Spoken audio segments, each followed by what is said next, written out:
அனைவருக்கும் கணித வணக்கம்.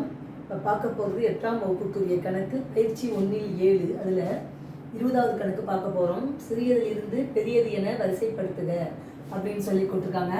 கொடுக்கப்பட்ட நம்பரை ஃபஸ்ட்டு நம்ம என்ன பண்ணுறோம், அடிமானம் ஒன்றாக வரும்படி ஃபஸ்ட்டு மாற்றிக்கிறோம்.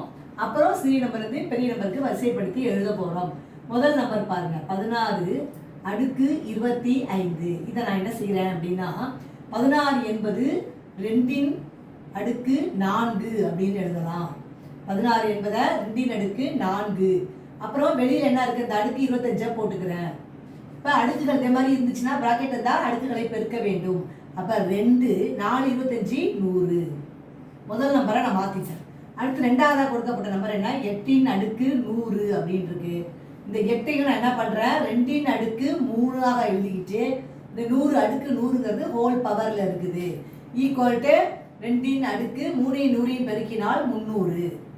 அடுத்து என்ன கொடுத்துருக்கு, 3 அடுக்கு 500. அதை வந்து நம்ம எதுவுமே செய்யலை. அதுக்கப்புறம் 4 அடுக்கு 400 இருக்கு. அதை நான் அப்படியே என்ன பண்ண போகிறேன், 2 அடுக்கு 2. 4 என்பதை 2 அடுக்கு 2 the whole power 400 equal to அடிமானம் ஒன்றாக கொண்டு வரேன். 2 400 பெருக்கினால் 800. அடுத்து 2 அடுக்கு 600 நான் அப்படியே தான் போட்டுக்கிறேன். ஏன்னா அடிமானம் வந்து 2 இருக்கிறதுனால அதை எந்த சேஞ்சும் பண்ணலை. இப்போ நம்ம வரிசைப்படி அடிமானம் ஒன்றாக இருக்கிற 2 அதை வந்து நான் எடுத்து எழுத போகிறேன். என்னென்னங்கிறத வரிசைப்படுத்தி எழுத போகிறேன். அடிமானம் ஒன்றாக உள்ள 2 அதை வந்து நம்ம எடுத்து எழுத போகிறோம். 2 அப்போ 2ங்கிறப்ப சின்ன பெரிய எழுதுறப்ப ஃபஸ்ட்டு என்ன வருது, 2 அடுக்கு 100. அதோட எது பெருசு அப்படின்னு பார்த்தீங்கன்னா 2 அடுக்கு 300. அதை விட பெரியது 2 அடுக்கு 600.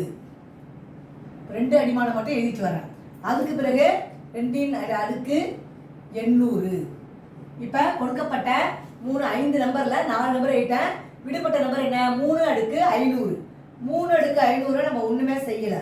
இப்போ வரிசைப்படுத்தி எழுதும் பொழுது 2 அடுக்கு 100 என்பது என்ன, 16.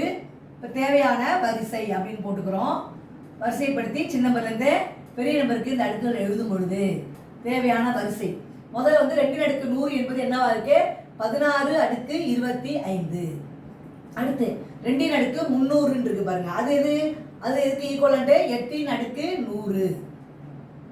அடுத்து பாருங்க 2 அடுக்கு 600 இருக்கு. 2 அடுக்கு 600 என்பது அதே தான். அப்ப 2 600.